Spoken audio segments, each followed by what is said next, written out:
Yes, people, what's happening? Welcome back to the channel and welcome to another video. First things first, guys, make sure you like, comment, subscribe, and hit that bell notification button, people. And obviously, we're in the midst of an international break. There's not an awful lot going on. So in today's video, I'm going to be doing a Q&A. You guys have sent your questions in. I've picked some of the best ones, and I'm going to be answering them. So thank you for everyone that sent their questions in. And let's dive straight into it. The first question then, people. How excited are you about Kendry Paez? Obviously, Chelsea agreed a deal for the 16-year-old back in June, £15 million. I think it raised a few eyebrows at the time, 15 million quid for a 16-year-old who not an awful lot of people had heard about. I think it's fair to say, and I'll hold my hands up on this one. I was thinking, what are we doing here? What's kind of the idea? 15 million quid for a 16-year-old, obviously can't join until summer 2025. But it's absolutely clear that he has got immense ability.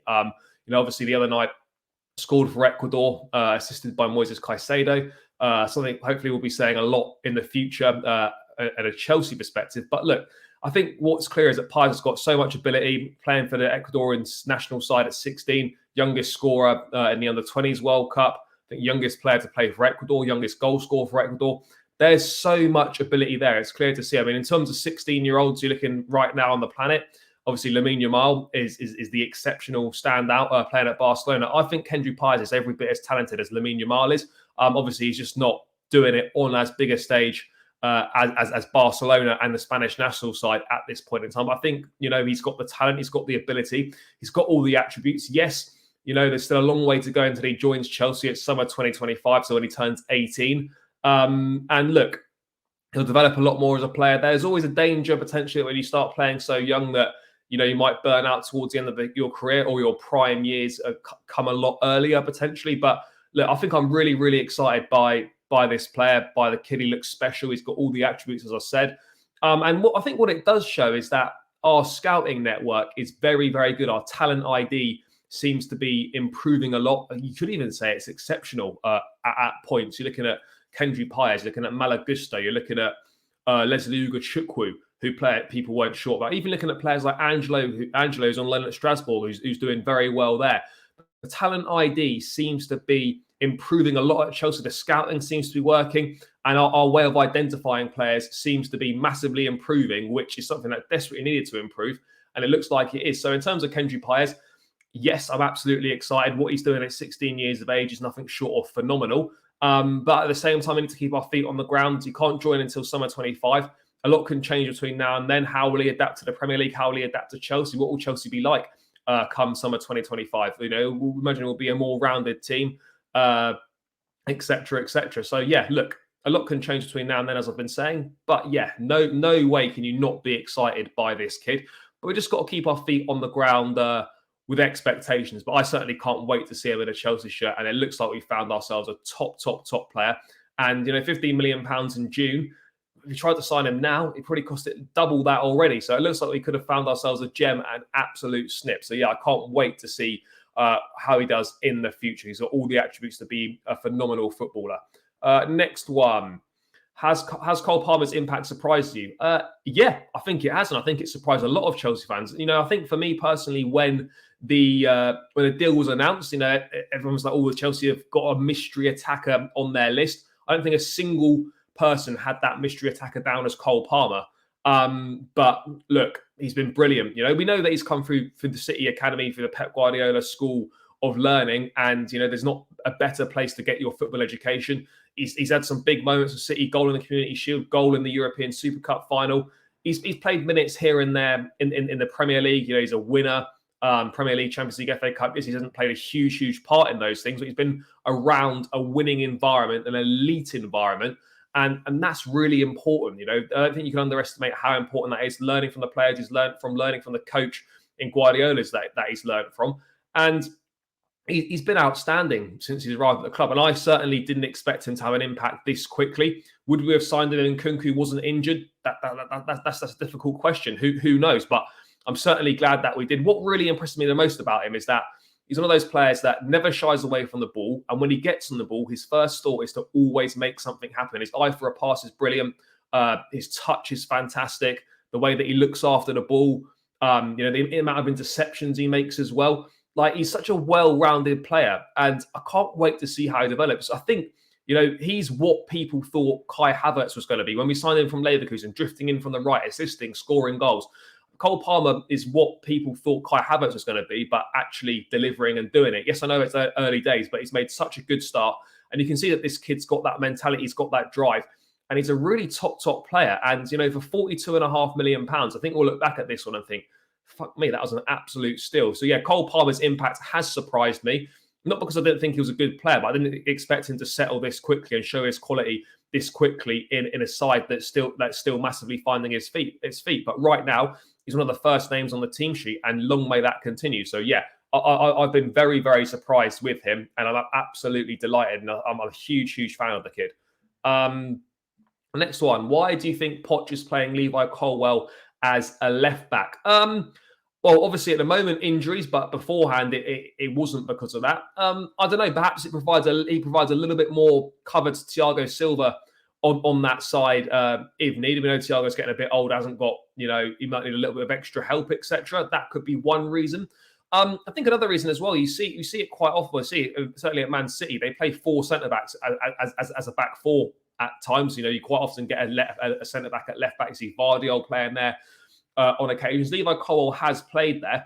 I don't really know what the answer is as to why he's playing him there. And yes, he's not a left back, and we know that he's better in the centre of defence. But ultimately, our defensive record is very, very good this season.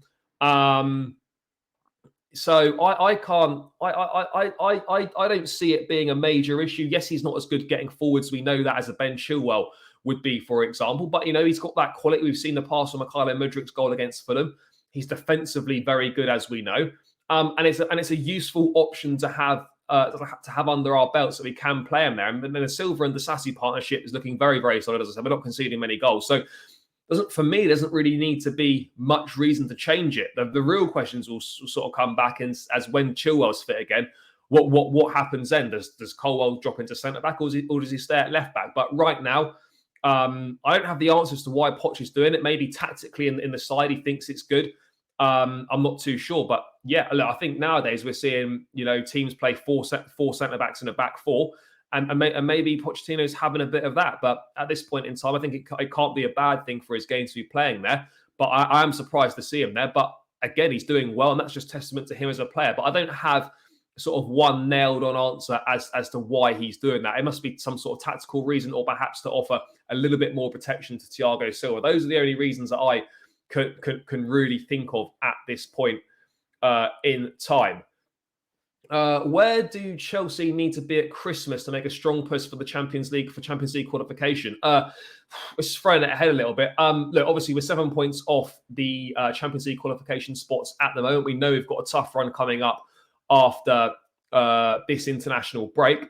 I think for me at Christmas, look, I'm under no illusions. I don't think we're going to overturn a 7-point deficit given our run of fixtures between now and kind of Christmas time. But if we can be sort of, for me personally, if we're within 5 or 6 points of the Champions League qualification places, or the same gap, we're still 7 points off come Christmas, I think that's a pretty good place to be in. We need to be sort of, I don't know what position in the table that will be, but as long as the gap hasn't increased between now and Christmas, I think in the second half of the season, we can definitely push on and close down a 7-point gap on those Champions League qualification places. But one thing we absolutely can't do over this next run of tough fixtures is allow that 7-point gap to become 12, 15 points. And I think we can absolutely completely forget Champions League qualification full stop on that front. So yeah, for me, like the gap can't be any bigger than the 7 points it is right now in order for us to make a strong push for the Champions League qualification after Christmas. But a lot can change between now and Christmas, so let's wait and see. But right now,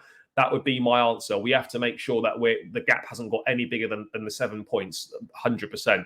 How pleased were you to see Noni Madueke doing well for the 21s? Yeah, absolutely delighted. I think one thing that's clear from watching a bit of under-21 football in England, etc., is that the under-21 level is probably Madueke is probably too good for that level, if that makes sense. I'll probably apply the same to Cole Palmer as well.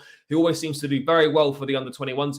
Massive for his confidence. I know it was against Serbia, and Serbia under-21s are pretty crap, and we won 9-1, etc. But at the same time, it's been a really difficult start to the season for Madueke. He's not been fit. He's been in and out the side. As we had a video of him partying. It's been dealt with by the gaffer. Not a huge deal, but obviously not helpful. He's not had a huge amount of opportunities, stretching back to pre-season where he picked up an injury in the 21 Euros. And he's been in and out the side, not getting a huge amount of opportunities. But this is massive for his confidence. I don't think you can underline, how important this is for Madueke's confidence. And it's clear there's a lot of ability there. He's exceptional, in my opinion, in one-on-one situations. Yes, he needs to improve his end product. Yes, he needs to add more goals to his game.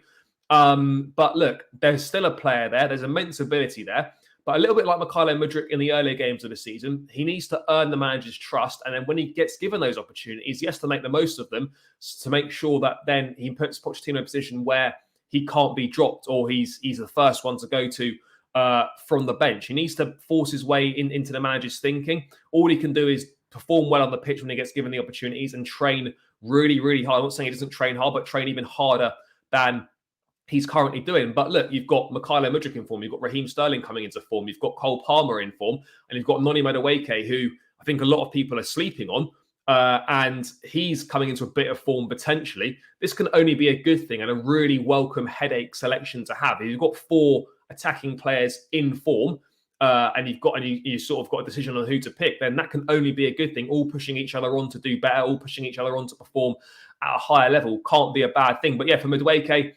so much ability there, so much talent.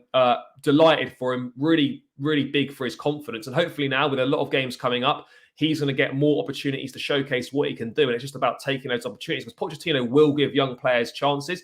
You just have to take the opportunities when you're given them. And I think Madueke needs to get his head down, work hard, work on his game, refine certain aspects of his game. But yeah, look, I was absolutely delighted for him. And a fit and firing Noni Madueke is going to be a big plus for Chelsea and add to a selection headache, which will be more than welcome. How are you feeling about the run after the international break? Yeah, look, it's going to be tough. A little bit nervous. We've got Arsenal, Brentford, Blackburn in the Cup. We've got Spurs. We've got Newcastle. We've got Man City. These are the sort of games you live for. And for me, it's going to be, this will make or break this Chelsea team this season, potentially. I think we're going to find out a lot about this side. All that's missing from this season really right now so far is kind of a statement win against a big side, so an Arsenal or a Spurs or a City, for example. You know, we've actually played on the whole good football this season. Yes, the results haven't backed up our performances, but the last 3 games, if you include Brighton in the Cup, have been big positives in the right direction. Only 2 goals conceded in 3 games, 7 goals scored. You know, things are moving in the right direction, but this run coming up is really going to show us how much this team's improved. And I think we're either going to swim, and it's going to be the making of this team, and we're going to develop further, and we're going to really push on and pick up a few wins that people didn't expect us to, or we could sink and we'll be back to square one and still a bit further away than perhaps the last few games have led us to believe. I personally, I feel nervous about it. I'm not too sure what's going to happen, but I've certainly from the last few games got a lot more confidence from this side than I had previously. So I believe in this team. I think we're going in the right direction. I think we've got the talent.